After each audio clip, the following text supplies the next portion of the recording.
3, 2. Bingo bango. This is Ted Hicks from Late Night Parents. Ways to follow the show, latenightparents.com. Here tonight with two of my friends, Todd Bascom and the grand incredible Danny Thompson. Oh, grand incredible! What is this? The Flintstones now? Yeah, you know, the great kazoo. Yeah, the grand football. What about the grand football now? On a much serious note, wanted to mention the mass shooting in Buffalo. Love and support goes out to them, and also the shootings in California and Houston, Texas. Not sure where our country is going. Yes, it's still the best country in the world, but stuff is getting scary. I guess I'll start off by saying, gentlemen, lunar eclipse. Did you partake in last night's lunar eclipse? I mentioned it and fell asleep. Yeah, what time did it happen? It happened around 10:30 Eastern time, and it went for about an hour. I was dead by then. It went for about an hour. Yeah. So, just wanted to mention the lunar eclipse. But we didn't come here to talk about lunar eclipse. Came here to talk a couple of topics. We're going to talk top 4 sports, and we'll go down the aisle by saying we'll start off with NBA. We saw a couple of game 7s. We saw a couple of blowouts. This playoffs has been up and down. We'll get to that. Danny, I want to ask you first question. Which coach do you believe could get traded to the Los Angeles Lakers? Traded. I don't think any coach is traded to the Lakers. They have no compensation to give up in return. But listen, we got Doc Rivers, Nate McMillan. Pick your favorite coach. Dust off Mark Jackson for the umpteenth time.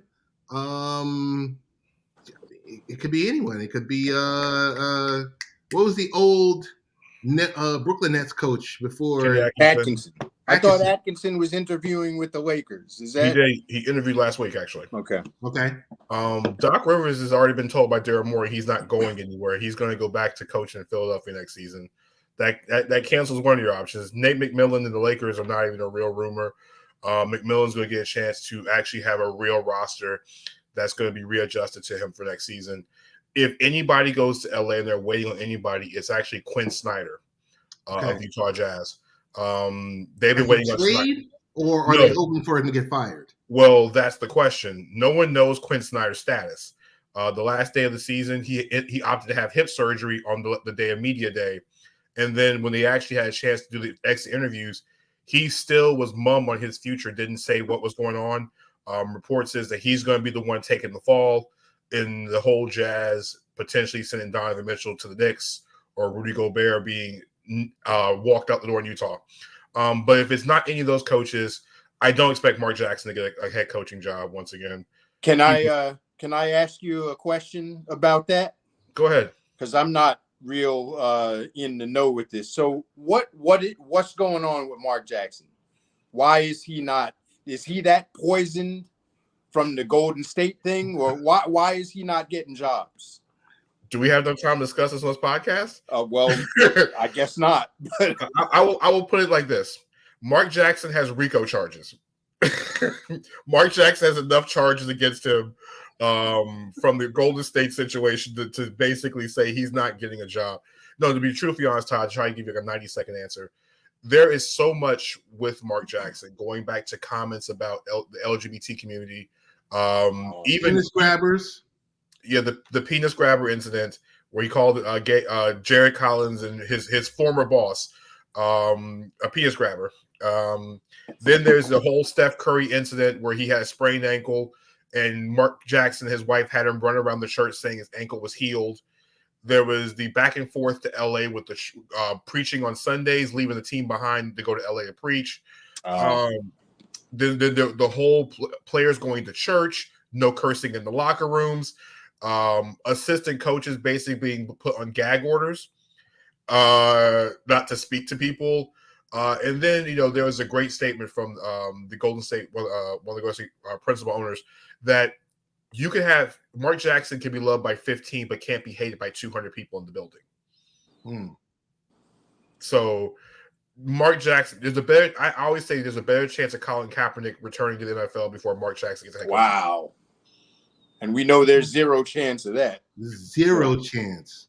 I don't think basically, if you're Mark Jackson, enjoy yourself at ESPN, continue to get your contract renewed, and primarily announce games, non-national games.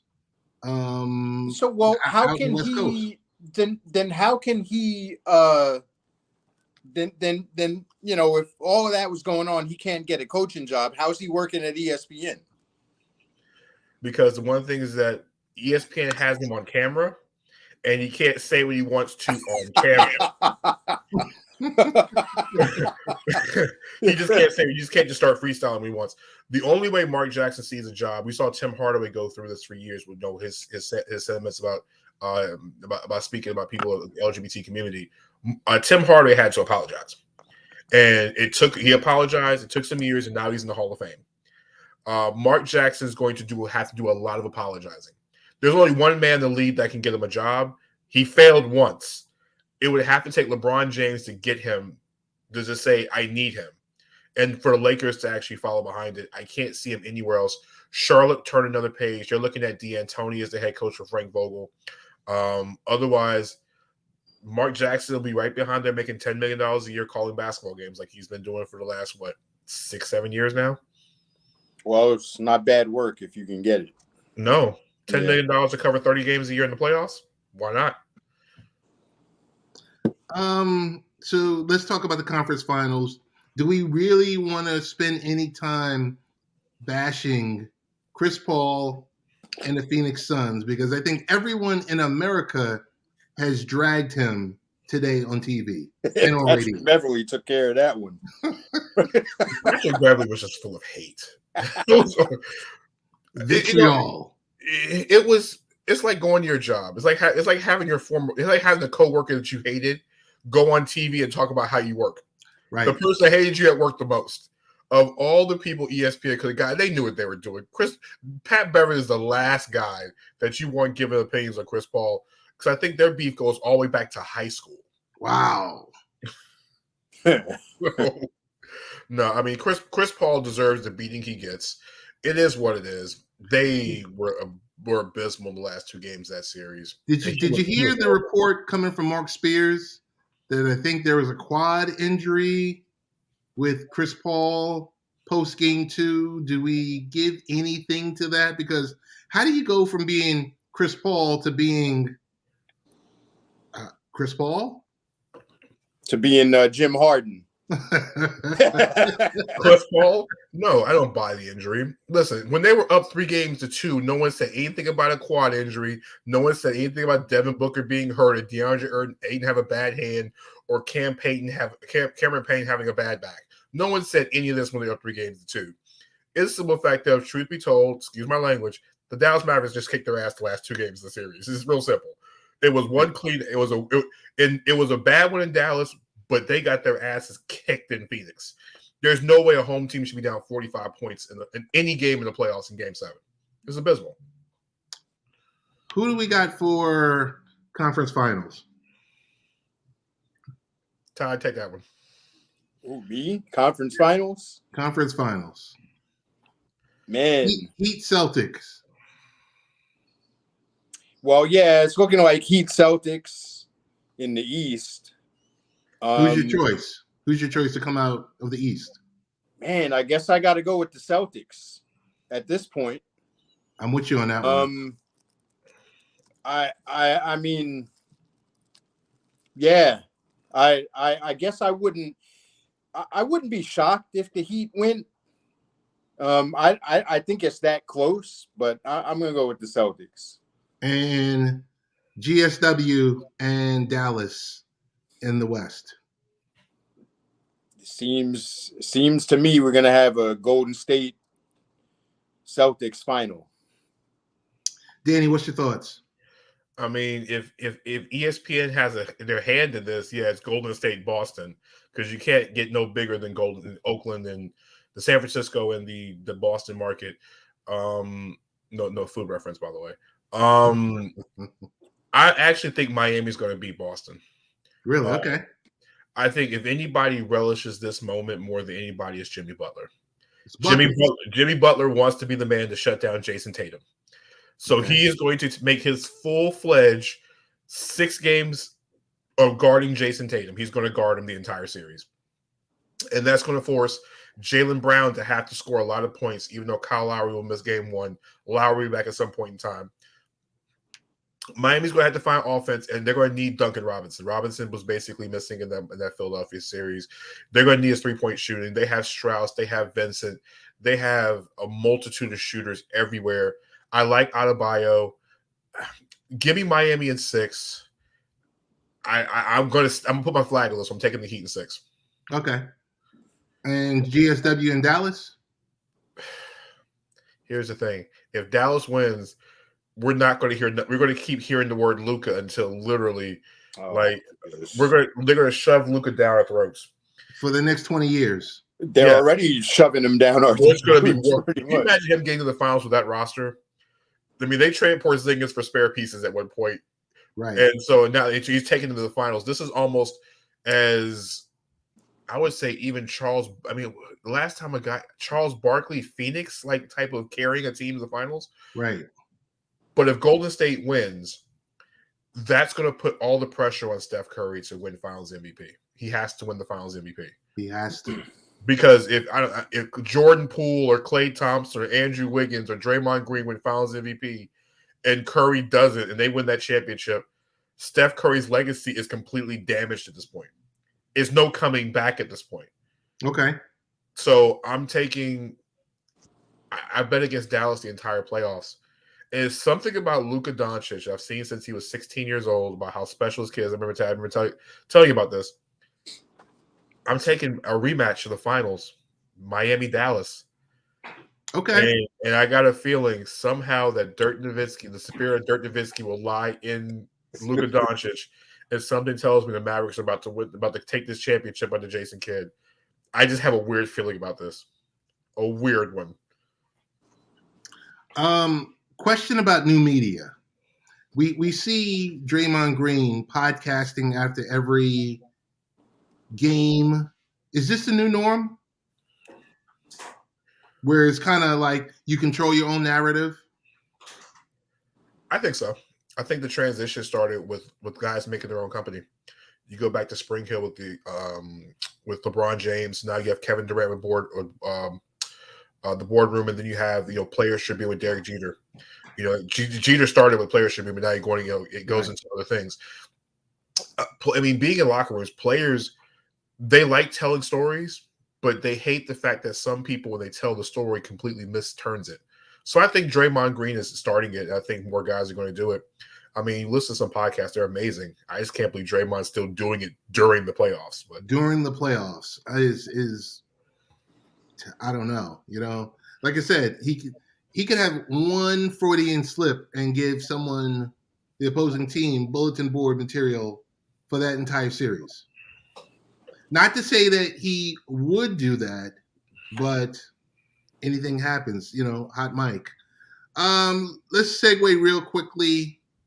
And Danny, Todd, and myself and a few others have been having this discussion. We've been saying NHL Game 7 playoffs was better than the NBA Game 7 playoffs. You agree or you disagree?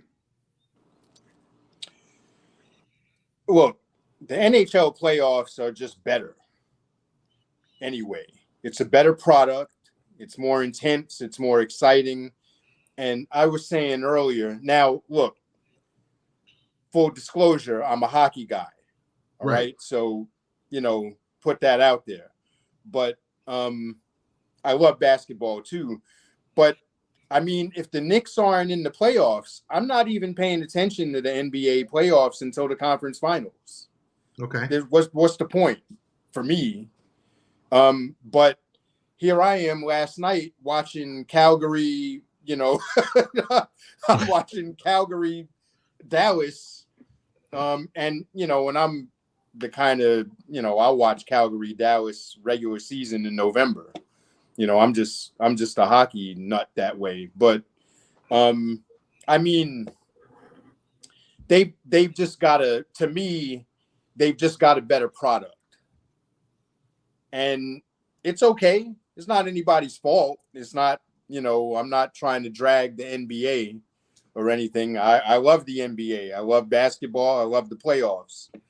But when I want to sit down with my popcorn and my beer and really see some excitement, it's the NHL. And you had 4 Game 7s. It's 5 over the weekend. It's crazy. So my vote is always NHL playoffs, no matter what. Todd, you want to give us a quick review of the upcoming series with the Canes and Rangers?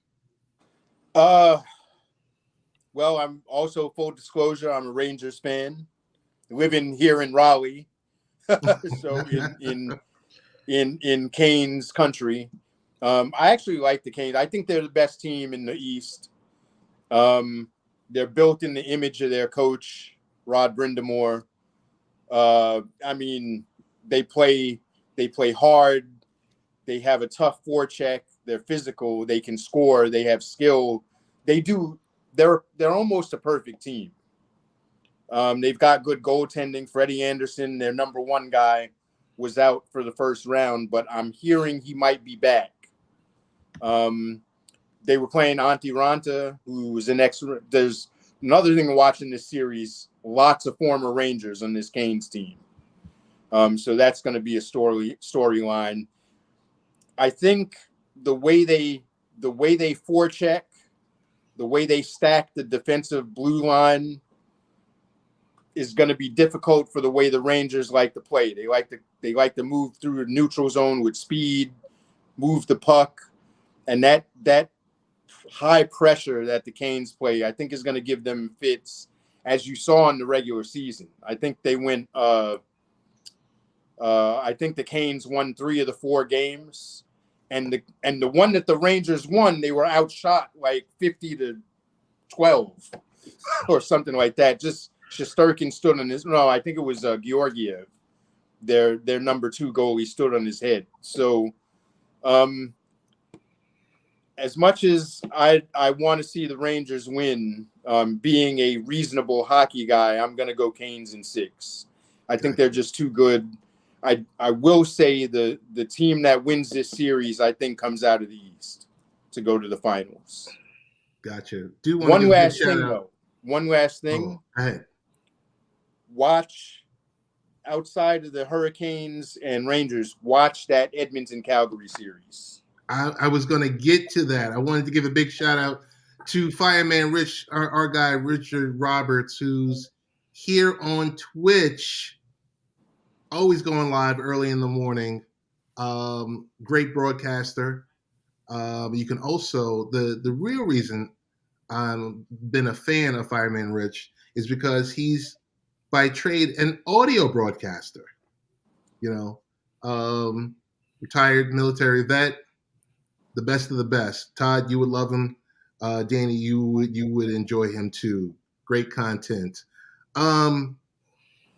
So you were talking about Edmonton, the Oilers and the Flames, probably going to be the best series of this upcoming series, correct? I think so. I mean, those, think of the great rivalries in sports.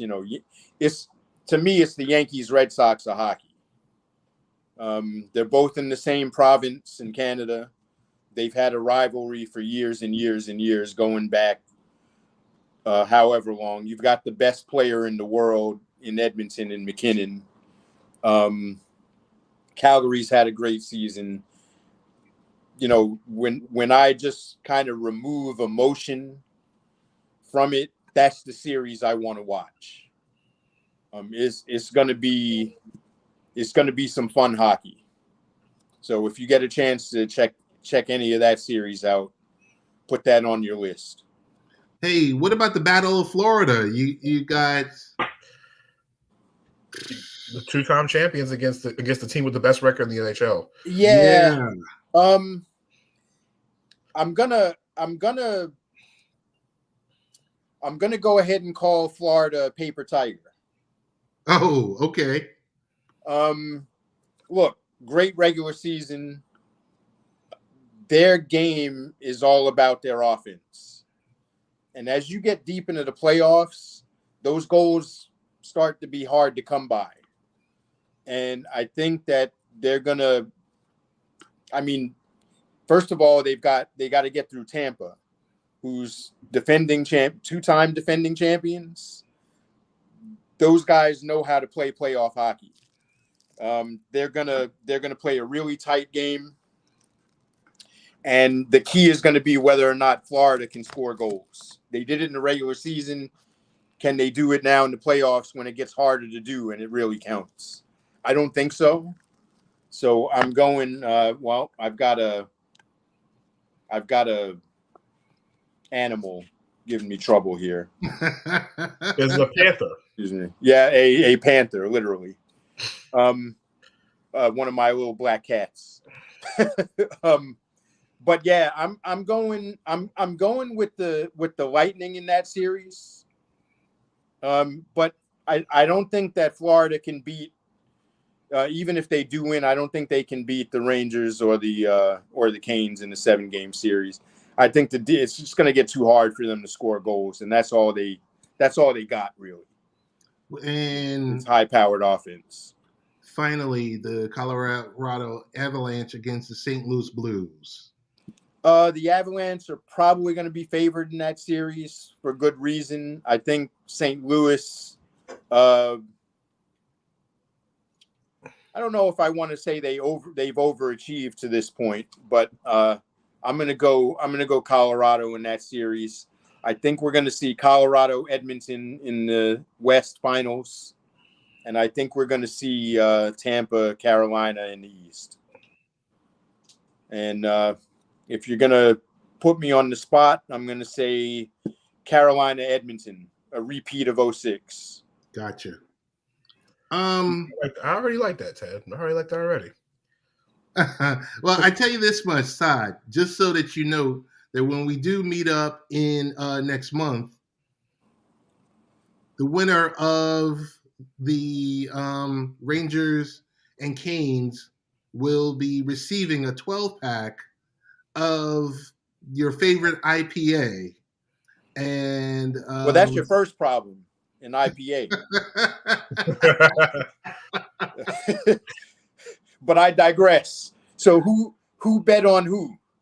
Of course, I kept it New York, and of course, this other guy kept it Canes. Listen.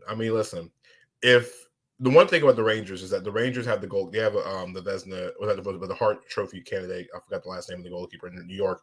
But the one thing with the Rangers we learned in the last series with the Penguins is that if they get down in the series, they somehow find ways to win. Now, mind you, it had to take an injury to Sidney Crosby for it to happen. But like the NBA playoffs, an injury can change everything. I love the Canes in the series against the Rangers. I worry about Tampa in the conference finals because Tampa is so experienced. And that's the one thing I worry about with the Colorado and St. Louis series because the Blues were just the Stanley Cup champions a couple of years ago. A lot of those guys, Ryan O'Reilly and Tarasenko, they're still on that same roster. Colorado's a team that, like to Todd's point, Nathan McKinnon, Kadiri, Landeskog, they have guys who can score and get up and down. The NBA comparison, this could be a series that has a lot of goals in this series. But really, goalkeeping is going to be the difference in that series. I prefer St. Louis's goalkeeping more than Colorado's. To Todd's point, Edmonton and Calgary is going to be fun. You know, I think, Todd, if I'm correct, the first time since, 85, 86, we've had the Battle of Alberta. It's been like almost 30 years. It's been a long time. I can't remember the last time they played a playoff series. I want to say Messier was going against the Suter brothers and everybody else in Calgary, Theo Fleury and those boys back in the 80s. That's a huge rivalry too. It is. It really is. The only difference in this series is that Edmonton has so many number one picks and so much firepower, but when you look at the Calgary roster, it's kind of hard to name people outside of Gaudreau in that offense, or even on the blue line. It's a bunch of hard-nosed, blue-collar guys that just stick together and play really, really good hockey. And it was a Game 7. They literally threw everything at the Dallas goalkeeper.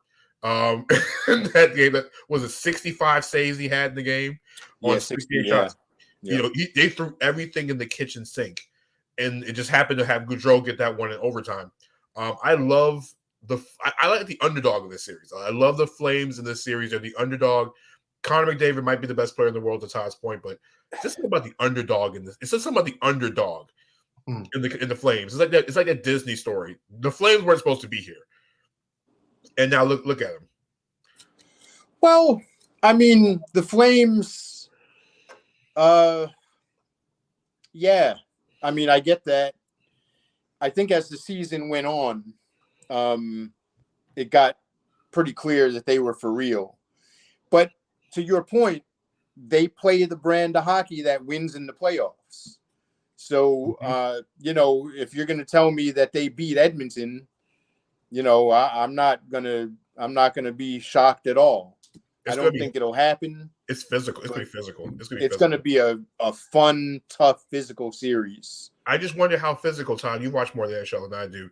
Is Edmonton up for the physicality that Calgary is going to bring? Starting, I think game 1 for them is what, Thursday? I want to say. I'm not sure when it starts, but yeah, I mean, I think so. This is one of those situations where you got to kind of throw the records out the window and all of that stuff. Truth be told, I don't know what is going to happen with this series because literally anything can. The rivalry's that intense. So I don't know what I'm picking Edmonton. That shouldn't be shocked either way. But I mean, let's put it this way: if I had hard-earned money to bet, it wouldn't be betting that series because I don't know which way that's going to go. You bet on the Canes. That's where the money goes. I would bet on the Canes to win. Like if I'm looking for the bet to make, that's where I would go. I think the Canes are the clear favorite. Now, they do have the best goalie in the league, or among the best goalies in the league. They have a former last year's Norris Trophy winner in Adam Fox. Shesterkin is up for both the Vezina and the Hart Trophy this year. And he can steal you a game. And if they can come down here, by the way, I understand that the Canes are preventing out-of-towners from buying tickets. Of course. Don't come around. That's an old trick. Yeah, they're trying not to let people in the building. But what they don't realize is that so I go to every Rangers Canes game here. So that means you're going for games 1 and 2. That place is full of Rangers fans in the regular, because we all live here. So I don't know how they're going to prevent Rangers fans from getting in that building, but it's going to be fun. It's going to be fun. Now, Ted, you mentioned a question earlier. You asked the hockey guy the question about who has the better Game 7. So from the basketball guy's perspective, okay, I have said this, and I think, Ted, I've said it on your show before. I've said it on my radio show, and I've been saying this for years. The NHL playoffs, the Stanley Cup playoffs, is the best form of playoffs in sports. It is what it is. The NFL sports, yes. It's better than the NFL playoffs, definitely better than the NBA, better than baseball. Best playoffs in sports. Yep. I mean, it's almost the only thing comes close to it will be World Cup elimination soccer once we get to the knockout round. The round of 16 going forward, knockout rounds. That's the only thing that comes close to the NHL playoffs. The reason why is what we saw on Saturday and Sunday. When you're watching Game 7 and you're seeing everybody throw everything at the table, if you watched the Rangers Game 7 last night, what did they do in overtime? They called a timeout on the power play to draw up a play. Yep. And not only that, but they said basically what they were told in the timeout, that first power play unit, Gerard Gallant, their coach, basically told them, okay, look, y'all are staying out there. That first unit, you're staying out there the whole 2 minutes. And we win the game here or not. And that was pretty much that. But in those 5 game sevens, 2 of those games are overtime. We got the Rangers game went to overtime, right, and then the Flames game went to overtime last night. Toronto and Tampa went down to literally the final seconds. Toronto threw everything in the kitchen sink at Vasilevsky at the end. They couldn't get it done. Carolina and Boston was physical all throughout the entire game. It was entertaining from start to finish. And really, the Kings were in it up until the last 3 minutes when McDavid scored the goal to make it 2-0. But that's entertainment value. There is no blowouts in Game 7. The NBA had what? If you go back to the first round, we had what? I think we had a Game 7 in the first round that really wasn't all that Game 7-ish. Last night in the NBA was a Boston blew out Milwaukee, and then the Phoenix G League team showed up for that game last night against Dallas. So Game 7 hockey, there's nothing better than watching fans with the towels, the energy. I saw videos of fans in Madison Square Garden last night just showing right before they scored the goal. Before I can't pronounce the last name, scored the goal. You felt it. I'm watching on my phone. I feel it. I wasn't even in the building. Right. You can feel electricity, the red outs. It's just different. Hockey is different. Too bad it took the NHL 15 years to get off of NBC and back on ESPN where people will pay attention to it again. That's the part that sucks. Well, duly noted. Hey, I just want to be mindful of your time. I do have 3 topics. It's really 2 topics and 1 generic question. Last week was the NFL schedule release show. Has it jumped the shark for you? Because you have a 3-hour schedule release show, but the leading up to that specific show for the previous week, games were being leaked. So I guess my question is, why can't they just release the damn schedule and just get on with it? I guess you're giving the social media teams another week to get the schedule, their videos done correctly and filmed. Listen, it's the most annoying thing ever for me. Like, we had the first game released during the NFL draft, the first Amazon game, great. Then we had to wait 2 days to find out who's playing in overseas, 3 days from watching who Fox considers a premium 4:00 game. I really don't, Ted, your point, just get the damn schedule out. But I will say this. For those who don't have social media, if you follow the NFL team accounts when the schedules are released, the videos are way more entertaining than that 3-hour show anyway. What they can do is take all the social media videos and post them as the NFL schedule release show. Just do it.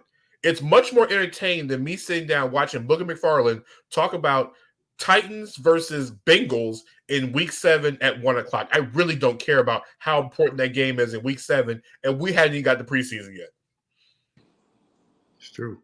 It's true. Todd, your take on that, or do you have a take? NFL, I don't care. Next question. That's all I've got. I guess as a follow-up question, the only game this year, well, there were 2 games this year I wanted to go watch, and they weren't in MetLife. It wasn't the Giants or Jets I wanted to go see. Initially, I wanted to go see Broncos Ravens because MMT Stadium, really not a bad seat in the house. But as a follow-up, since that's going to be in December, the other game potentially I will go see is Buffalo Bills at Ravens. 1:00. It's an October game, a non-flex week, so that you know what you're going to get into. It's not like you get there at the stadium and they're like, oh, hey, we flexed it until 8:20 at night. That's happened to me before. I guess we'll go into the last main topic. is, and I don't know if you guys, everyone, well, I love baseball. Todd, you're a Met. Well, we're all Met fans. And for the most part, it might be our second or third favorite sport. For me, my first favorite sport. Peacock Sunday Leadoff. I like it. I like early morning baseball. It's 11:30 in the morning. The game is on. It's exclusive. No other games are being able to be played during that time. The only thing I can see as it really being a pain in the ass is for some people, they might not have access to Peacock because those games are behind a paywall. Well, they're doing a similar thing with Amazon. Yes. Right? Yes, Yeah. with the Yankees. Yeah. I've heard some people say that, and I don't know how true this is, but I've heard some people say that they, if the game is on Amazon, it gets blacked out, and they can't watch it in their local market, which is they have crazy. Amazon. I don't know if that's true or not. Which is totally crazy. Just yeah, we're noticing that up here with the Yankees. Oh, so okay. of the 21 games that they're airing, they're blocked out on your local over the air channel. Yeah, I mean, I don't know. I mean, for me, there's a lot of talk about baseball and the older fan base. 57 years. Yeah. And, being 50 myself, I mean, I guess. Me too. All right. But, yeah, I think that's a problem. And I think baseball, and I understand why they're doing what they're doing. For money. Yeah, and greedy. Okay. Look, I never begrudge anybody making $1, but I think I wonder if they're alienating that older fan base when they do that. Well, they just want the younger fan base. They want to be like Apple and just say, hey, you can watch your phone. I think Apple TV, Friday Night Baseball, I think it's free this season. But I don't see any evidence that younger people are going to watch just because that's the thing. Right. I think with Peacock, I think the idea of it is, Ted and I have talked about this off air before. The first week was on NBC. They had they simulcast the first game. I think it was Red Sox and the White Sox. Right. And so to your point, I like the idea, but listen, that baseball alone is not enough for me to subscribe to Peacock. Right. The reason why I subscribe to Peacock is the fact that I'm a fan of the WWE. All right. And we wanted to watch, my wife wanted to watch Bel Air. So we had to have Peacock in order to do that. So I think baseball is the one sport that you cannot put behind a paywall because like the NHL, you need to draw fans. You need to get, if your fan base is 57, Peacock is the last thing you need to keep that existing fan base together. I get you're trying to do the younger fan base, but listen, the NFL has done the smartest thing when it comes to younger fan base. They're putting games on Nickelodeon. There's another Nickelodeon game this time in the regular season. They're putting it on Nickelodeon and doing a full-fledged Nickelodeon broadcast, which makes Nate Burleson be a star once again. Yep. Baseball needs to be put baseball on Cartoon Network. Put baseball on Cartoon Network on a Saturday afternoon and get some of the Cartoon Network characters involved in it. Do the baseball bunch with the characters and have players do it. Wow. Yeah. Yeah. And get you're trying to get that younger demographic. Listen, 18 to 29 is not going to care about baseball. All right. You have to get them on social media. You have to get them on TikTok and Instagram. You have to get their attention that way. But for the kids, which is the next generation of baseball fans, which is if you go play anywhere, you don't see a lot of American kids playing baseball because it's dying out. Right. What do? You have to draw younger fans in. I'm saying, listen, I am all for watching baseball on Saturday, and I see the Teen Titans Go characters on there with Batman and Robin and Cyborg and all of them, and talking about baseball, and breaking the game down more than me sitting there on Sunday morning watching it on Peacock, even though Andrew Jones and Sweeney yesterday were pretty fucking enjoyable yesterday watching. They were. But you need to be able to draw that younger fan base in. You got to be creative. Up like, to Todd's point, people who are above the age of 50, they're not going to go, oh, I'm going to go find Peacock. That doesn't work. It doesn't work that way. It needs to be, for the older generation, needs to be over the air. For the younger generation, you need to go find the outlets that people are going to want to watch it on. Nobody but the NFL's got it right. And that's sad because hockey could use it and baseball can use it. Basketball will be just fine. Basketball doesn't need Nickelodeon. Basketball, they mastered social media. They're right. Okay. Agreed. I don't know. I'll just leave it at you got to get younger, period. You know who also does it well? MMA does it well. They've got a nice, young, spry fan base. And that's UFC, that's ONE FC, that's Bellator. They do it the absolute best because their product is made for mobile. Because you really got to sit back and look at some of these sports and say, which of these sports are made for mobile? Can you really sit there? I mean, Danny, you've done it before. Can you sit there and watch a whole basketball game on your mobile phone? I sure, except for the WNBA, I sure can. Because WNBA still ain't got it right on the mobile side. Todd, could you sit here and watch a whole hockey game on your mobile phone? I've done it. I'm a diehard fan, so right. Yeah. But would I watch a baseball or a basketball game on my phone? Sure. Okay. Sure. Yeah. I think the funny thing about being where we are, where you and I are age-wise, and our generation, right, kind of that Gen X crowd, is that we actually did grow up with technology. Yes. So I mean, we had some technology, so it's not a foreign concept for us to decide, yeah, I'm going to watch this game on my phone. I know how to do it. I have a phone. I know where to go. But, once you start, I think we're about the top of that.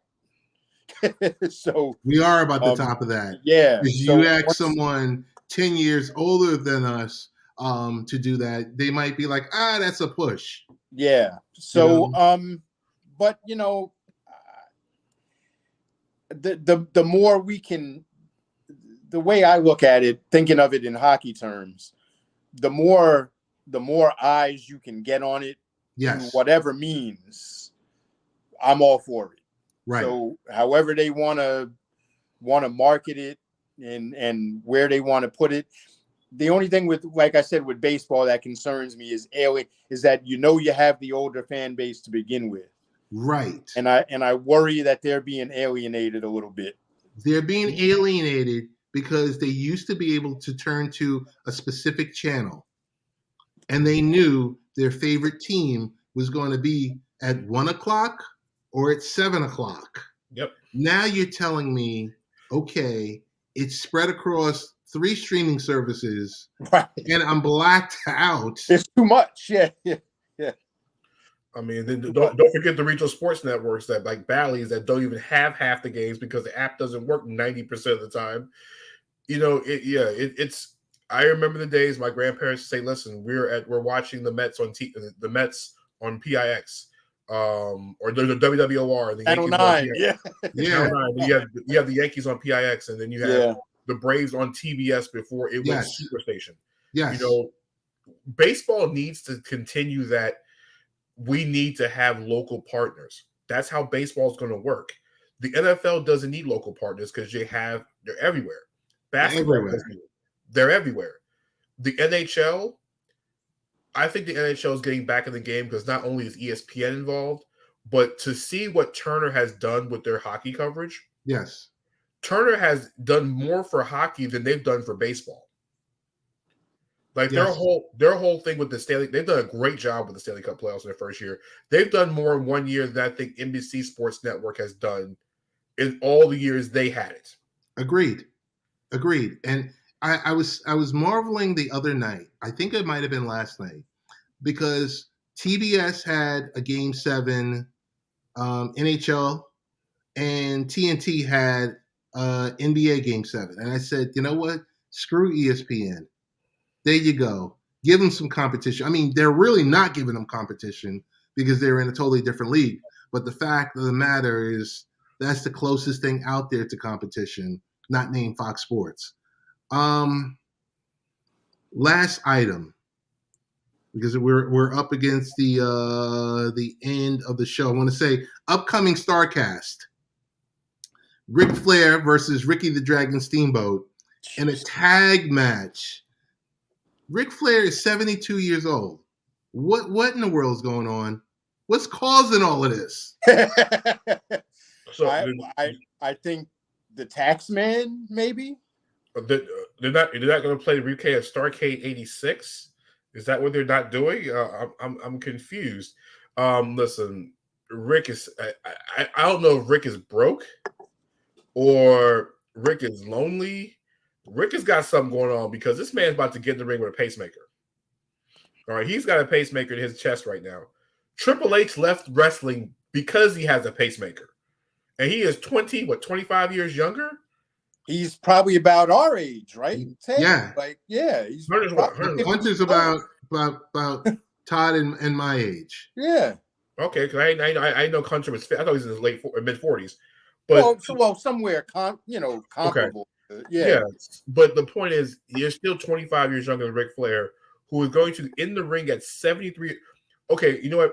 Maybe he goes in the ring and goes the full NWO, the finger poke of death. He takes one finger poke to the eye, falls down, and gets pinned. I kind of don't see Ric Flair doing that.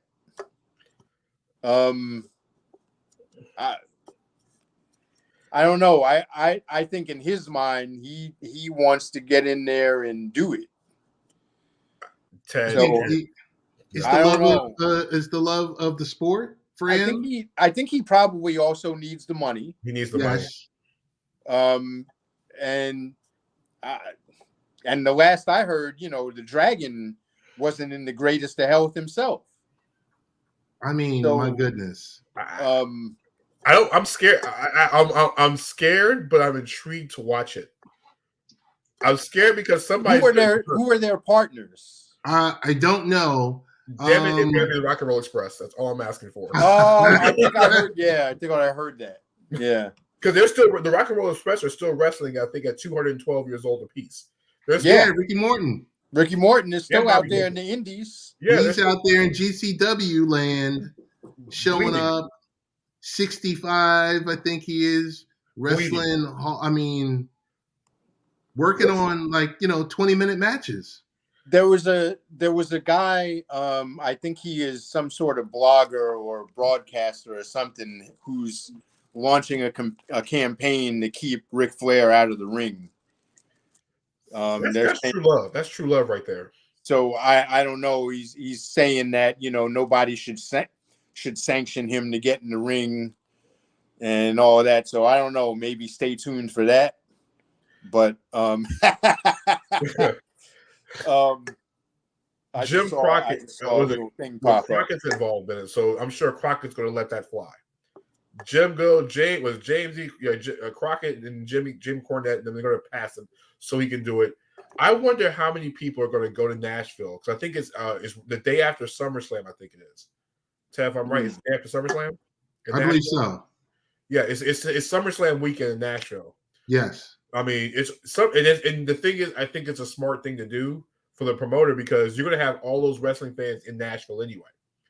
Because SummerSlam, if you think about what these indies do, when one of the big four, SummerSlam, Royal Rumble, WrestleMania, Survivor Series, all the indie promotions head down to those areas. Yeah, GCW is always where they're doing an event. Yes. And stuff. Yeah. I mean, and Ted, speaking of that, we all I think have a little bit of wrestling background. So, Ted, how do you feel about Money in the Bank being the 5th major premium live event now? Because we're now going to stadiums for Money in the Bank now. We're now going to stadiums. I'm okay with it. You know, it's. I guess the fact that now with the rules being changed and that no longer that you can cash in, you know, the Money in the Bank winners can now cash in. They now immediately what is it? WrestleMania. They go straight to WrestleMania. Oh, so they don't have it anymore where you can like just pop up. No, they took it away. You're like, he just had a match. Yeah, I want in. Yeah, they took the best part about Money in the Bank away is the cash in. Yeah. At any point in time when a champion has the brakes beat off of them sitting in the ring on a Monday Night Raw in the middle. Why would they take that away? That's the best thing about it. It's Vince McMahon. Why else? Because they got to think they have to sell tickets because they're putting Money in the Bank inside of the Darth Vader Stadium in Vegas. Well, this is why I don't watch WWE anymore, I guess. But it's at Darth Vader Stadium, so they got to sell Darth Vader Stadium somehow. But I mean, it's also going to be the home of WrestleMania. Was it in 24? I think Vegas is getting WrestleMania in 24. Oh, okay. Because it's Hollywood next year, right? Hollywood is it's Hollywood, and then because Vegas has already hosted the Royal Rumble. No, they hosted SummerSlam, Money in the Bank. And I think WrestleMania is on. They had a WrestleMania back in Caesar's Palace a long time ago. Yep, wasn't that the double Hogan match? No, Hogan came out the crowd, didn't he? I don't know. I know. Yeah. What was the dude? The giant El Gigante. Yeah, El Gigante or something like that was in that one. And no, was that when Luger beat Yokozuna? When Luger showed up and body slammed Yokozuna? I don't know. I remember the match with El Gigante or whoever it was. Well, Ted, I'm gonna use my Peacock subscription and go find it now. But it was at Caesar's Palace and Mr. Perfect was there. I remember Mr. Perfect too. Perfect. You gotta love Perfect. Yeah. One last note on WWE. I think they did their quarterly call. They are, between the money they're pulling in from Fox, the money they're pulling in from NBC, and the money that they're pulling in from NBC for the library, $650 million a year. They are not hurting for cash. So you know what that means? Ted, you already know what that means, right? They're about to cut wrestlers again. No, that's what they're pulling in. Ted, you said Ted, every time they had a quarter meeting and they're up in profit, wrestlers seem to go out the door right afterwards. Yeah, because it makes the revenue bigger. Yes. But once you get the revenue bigger, that money off the books, now your revenue looks bigger. Right. But the question is, do you foresee them ever selling? I think so. I do too. Because Triple H's health is in bad shape. He's not going to sell it to Shane, and I don't think Stephanie wants to run the family business. I think she, at some point, wants to. She's barely on TV anymore, and Trips can't run it. So who is he going to sell it to now? The Saudis. The Saudis. So now Saudi Arabia is going to own the WWE and golf. Got you. They can have it. They can have it. They can have WWE done. I was done with them 20 years ago. Bye. Oh, Bye, man. Yeah. All right. We're going to wrap this up. Todd, what's the best ways we can get in contact with you or find you or listen or hear your commentary? If you're anyone out there interested in craft beer, check out my Instagram page. It's called Life's Poor Decisions. It's on Instagram and Facebook as well. And I pretty much sample beers, go to breweries, and post a bit about my favorite beers and the people that make them. So check that out. All right. And Danny, best ways we can get in contact with you? Follow me on Twitter at Danny #3, that's DANNY #3 Thompson on Twitter. My show, which is Sports Insight 757 with Jay Lee, Saturdays 9 to 11 a.m. on Sports Radio 850, 96.5 FM up here in Norfolk, Virginia. Or if you want, download the Sports Radio 850 app on every single app store you can find, Google, Apple. And I'm always around everywhere you need to find me. Oh, look at this. There we go. That's the omen of the Ranger season, ladies and gentlemen. Yes. A black cat crossing the. There we go. Sorry, Ted. That's all. That's it. That's it. All right, guys, we're out. Thanks again. All right, thanks.